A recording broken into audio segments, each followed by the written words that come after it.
পাকিস্তানের উপপ্রধানমন্ত্রী এবং একই সঙ্গে তিনি পররাষ্ট্র মন্ত্রী হিসেবে দায়িত্ব পালন করছেন ইসহাক দার। তিনি বাংলাদেশে সফরে আছেন আপনি জানেন, এবং তিনি আজকে পররাষ্ট্র উপদেষ্টার সঙ্গে সাক্ষাৎ শেষে বলেছেন যে অমীমাংসিত দুই দেশের মধ্যে যে ইস্যু, অর্থাৎ ৭১-এর গণহত্যা, দুই দেশের গণহত্যার জন্য ক্ষমা চাওয়া এবং পাকিস্তানের যে কাছ থেকে আমরা যে রেপারেশনস যেটাকে বলি সেটা চাওয়া এবং আটকে পড়া পাকিস্তানিদের প্রত্যাবাসন নিয়ে ২ দফা আসলে সমাধান হয়েছে বলে তিনি মন্তব্য করেছেন। এটি নিয়ে আপনার আসলে মন্তব্য কি?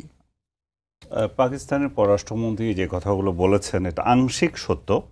প্রথমত হচ্ছে যে বাংলাদেশের সাথে ইস্যু তো ৩টা। একটা হচ্ছে আমাদের স্বাধীনতা পরবর্তীতে যে সম্পদ পাওয়ার কথা ছিল, যেহেতু আমরা এক দেশ ছিলাম, তো আমাদের ওই সম্পদ পাওয়া সেটা তারা আজকে এত বছর পর্যন্ত দেয় নাই।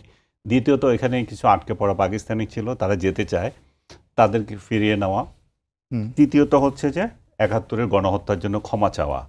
আমি যেটা আংশিক সত্য বলছি সেটা হচ্ছে যে উনি গণহত্যার যে বিষয়টা সেটা বলছেন যে আমরা এটা মীমাংসিত বলতে উনি যেটা রেফারেন্স দিয়েছেন সেটা হচ্ছে যে ৭৪ সালে ভারত পাকিস্তান এবং বাংলাদেশের মধ্যে যে চুক্তি হয়েছিল, সিমলা চুক্তি, তার আওতায় যে কয়জন যুদ্ধাপরাধী ছিল, যুদ্ধাপরাধীদেরকে পাকিস্তানের কাছে হস্তান্তর, পাকিস্তান নিজেরা বলছে তার বিচার করবে, যদিও এটা মিথ্যাচার ছিল, তারা এই পর্যন্ত বিচার করেনি।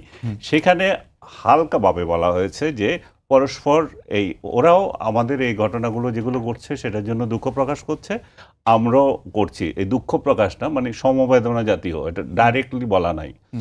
ভুট্টো এবং এর পরবর্তীতে যখন তাদের সাথে আমাদের সম্পর্ক প্রতিষ্ঠিত হলো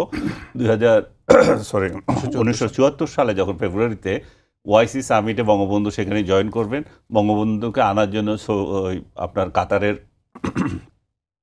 না কুয়েতের পররাষ্ট্রমন্ত্রী আসলেন এখানে, যিনি পরে আমির ছিলেন। তারপরে একই সঙ্গে বাংলাদেশ এবং পাকিস্তান ঘোষণা দিল যে দুই দেশকে স্বীকৃতি দিল। তার প্রেক্ষিতে বঙ্গবন্ধু সেখানে গেলেন, যাওয়ার পর আবার ভুট্টো আসলেন কয়েক মাস পরে। ভুট্টো এসেও এই অ্যাট্রোসিটির জন্য ক্ষমা এক ধরনের স্বীকার করেছে, সেটা হচ্ছে যে এটা পাকিস্তান আর্মি করেছে এবং পাকিস্তান আর্মিকে তিনি দিলেন। এবং সত্যিকার অর্থে পাকিস্তান আর্মি তো আমরা তো হানাদার বাহিনী বলছি যে তাদেরকেই মিন করছে, এখানে পাকিস্তানি জনগণ তো আসে নাই। এই আর্মি এই সমস্ত অ্যাট্রোসিটিতে অংশ নিয়েছিল। কিন্তু পাকিস্তান যেহেতু আপনার এই আর্মিরাই চালায়, আজ পর্যন্ত এদের বিরুদ্ধে কথা বলার শক্তি তাদের রাজনৈতিক নেতাদের হয়নি।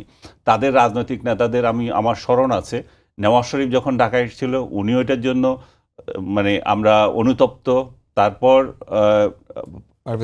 পারভেজ মোশাররফ যখন আসলো, উনি একটা তথ্য আমার মনে ভুল দিয়েছেন, সেটা 2000 না 2002-তে এসেছিলেন পারভেজ মোশাররফ। আমার এটা বেশি মনে আছে, কারণ হচ্ছে পারভেজ মোশাররফকে তখন আমি আজকের কাগজ পত্রিকার ডিপ্লোমেটিক করেসপন্ডেন্ট ছিল, আমি ইন্টারভিউ করেছি। ওই ইন্টারভিউতেও উনি ধানাই পানাই করে বলছেন যে আমরা এগিয়ে যাচ্ছি, সামনে কিভাবে যাবে, এইগুলা দুঃখ প্রকাশ ছিল এক ধরনের। কিন্তু এরপরে দুঃখ প্রকাশ তারা যে ইয়েটা বলে ওই ৭৪ এবং এটা রেফারেন্স যে বলে, তাহলে আনুষ্ঠানিকভাবে আর ইমরান খান তো বারবার বলে যে আমরা সেখানে ভালো কাজ করিনি, আমাদের আর্মি ভালো কাজ করেনি। কিন্তু কথা হচ্ছে তাদের কারো সাহস নাই যে আনুষ্ঠানিকভাবে ক্ষমা চাওয়া। তারা যে ক্ষমা তো চায়নি, বরং 2013-12-তে যখন আমরা আমাদের যুদ্ধ অপরাধীদেরকে বিচার করছি, তখন পার্লামেন্টে একজোট হয়ে আমাদেরকে নিন্দা করছে কূটনীতিক শিষ্টাচার বহির্ভূতভাবে, যেটা তাদের দরকার ছিল না। তার পরিপ্রেক্ষিতে গত 15 বছর ধরে দেখা যাচ্ছে যে দুই দেশের সম্পর্কটা তলানিতে নেমেছে। এবং সেই তলানির প্রেক্ষিতে এই 5 অগাস্টের পরে তাদের পররাষ্ট্র সচিব আসলেন এবং আমাদের পররাষ্ট্র সচিব এপ্রিলে সম্ভবত ওই 17 তারিখে মিটিং করলেন। সেই মিটিংয়েও কিন্তু আমাদের পররাষ্ট্র সচিব এটা আবার তুলে ধরলেন যে এই দুই মীমাংসিত ইস্যুস যে সম্পদের যে বিষয়টা এবং ক্ষমা চাওয়ার বিষয়টা, সম্পদের যে হিসাবটা আসে প্রায় 20,000 কোটি টাকার হবে এখনকার যদি টাকা হিসাব করি। সেই সময় এটা 4.5 বিলিয়ন ছিল। হ্যাঁ, 71-এর আগে সেটা $4.5 বিলিয়ন। হ্যাঁ, সেটা সেই জায়গাতে আমাদের আরও 200 মিলিয়ন ছিল। ওই যে আমাদের বন্যা দুর্গতদের জন্য কিছু টাকা এসেছিল, বন্যা যেটা হয়েছিল সেটা সহ। তো এরা 1 পয়সা তো দেয় নাই, বরং এখন উনি ক্ষমা চাওয়ার বিষয়টা এটুকু বলেছেন, এই ইস্যুতে কোনো কথাই নাই। বিহারীদের ফেরত নেওয়ার ব্যাপারেও কথা নাই। আমাদেরও এখন আত্মসমালোচনা, আমাদের পররাষ্ট্র মন্ত্রণালয় থেকে একটা বিবৃতি দিয়েছে, এর মধ্যে আপনি দেখেছেন কিনা জানি না, সেখানে তাদেরকে আনুষ্ঠানিকভাবে ক্ষমা চাইতে বলা হয়েছে। এটা আমাদের পররাষ্ট্র তরফ থেকে বলা হয়েছে, এবং ওনার যে বক্তব্য সেটা আপনাদের এখানেও দেখলাম যে আমাদের পররাষ্ট্রমন্ত্রী সেখানে একমত না, এবং সত্যিকার অর্থে আমাদের একমত থাকার কোনো কারণ নাই। কিন্তু আমাদের কিছু অভ্যন্তরীণ যে ঘটনা বলে আমি মনে করি যে এগুলোতে রিফ্লেক্ট হতে হচ্ছে যে 5 আগস্টের পর থেকে তাদের 3 জন মন্ত্রী এসছে এ পর্যন্ত, স্বরাষ্ট্রমন্ত্রী এসছে, বাণিজ্যমন্ত্রী এসছে, এখন উনি আসলেন, এবং যেই কতগুলো চুক্তি হচ্ছে পারস্পরিক সহযোগিতার ক্ষেত্রে আমরা যে সমস্ত সুযোগ সুবিধা দিচ্ছি, তাদের একটা এয়ারলাইন্সকে আমরা এখানে অপারেশন করতে দিয়েছি, আরেকটা এয়ারলাইন্সকে আমরা ঢাকা, করাচি বা ইসলামাবাদ চলাচল করতে দিয়েছি, আমরা জাহাজ চালু করেছি 2 দেশের মধ্যে। তার মানে কি আমরা এগিয়ে আছি, আমাদের আগ্রহ আছে এবং তাদেরও আগ্রহ আছে। এই আগ্রহ থাকাটা, পরস্পরের মধ্যে সম্পর্ক উন্নয়ন, এগুলো হচ্ছে ভালো সাইন, এগুলোকে নেগেটিভলি দেখার দরকার নাই। আমি মনে করি যে আমরা 2টা স্বাধীন দেশ, এখন 2টা স্বাধীন দেশ পরস্পর নিজেদের সত্তা নিয়ে পরস্পরকে সহযোগিতা করব, করব। আমাদের যেটা এর আগে যেটা ছিল শেখ হাসিনার আমলে, আমাদেরকে বলা হতো যে ভারত আমাদের পাকিস্তানের সাথে আমাদের সম্পর্কটা নিয়ন্ত্রণ করছে, যেটা আমাদের আজকে পররাষ্ট্রমন্ত্রীর বক্তৃতাও সেটা আছে, যে আমাদের জোর করে আমাদেরকে একটা সম্পর্ক উন্নয়ন করতে দেয়নি। সত্যিকার অর্থে ভারত এখানে নাক গলিয়েছিল। আমাদের নাগরিকরা যারা পাকিস্তানে যেত, তাদেরকে ভিসা থাকলে তাদের ভারতের ভিসা দিত না, অনেকগুলো কাণ্ডকীর্ত করেছে।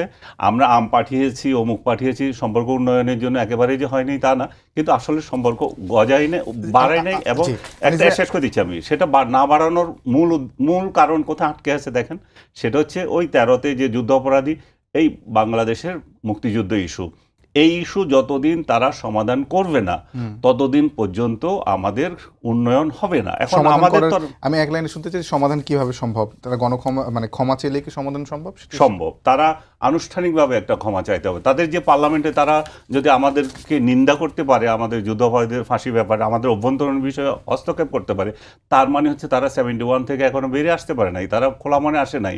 তারা জনগণের মধ্যে সম্পর্ক কিন্তু আছে। আমি ব্যক্তিগতভাবে পাকিস্তানে গিয়ে দেখেছি, পাকিস্তানের জনগণ খুবই ভালো, আমাদের এখানকার জনগণও তাদেরকে অ্যাকসেপ্ট করছে। আমাদের এখানে তো আবার একতরফা গিয়ে আসছে। আমাদের এখানে বিহারীদের গণহত্যা নিয়ে সরকারি তরফ থেকে, ইউনূস সরকারের তরফ থেকে, যে তাদের কিছু কিছু বক্তা, তাদের কিছু কিছু মানে দায়িত্বপূর্ণ ব্যক্তিরা যে বিহারি হত্যা নিয়ে এমন একটা ন্যারেটিভ তৈরি করছে, অ্যাজ ইফ 71-এ আমরা আসলে আক্রমণ করেছি, আমাদের যে 30 লক্ষ মারা গেল সে কিছুই নাই। এবং আমাদের যে এই 30 লক্ষটা, আমি শেষ করে দিচ্ছি, আমাদের এই 30 লক্ষটাকে কিভাবে কমিয়ে এখন আপনি দেখতেছেন এখন তৈরি করছে যে 2000 করছে। সো অবস্থা এমন দাঁড়াচ্ছে, আমাদের মধ্যে কিছু কিছু ব্যক্তি এমন আচরণ করছে যেন যে 71-এ আমরা ভাগ হয়ে হওয়ার জন্য আমাদেরকেই ক্ষমা চাইতে হবে। ভাই, আমরা অন্যায় করেছি যে স্বাধীনতা চেয়ে। জি, অসংখ্য ধন্যবাদ।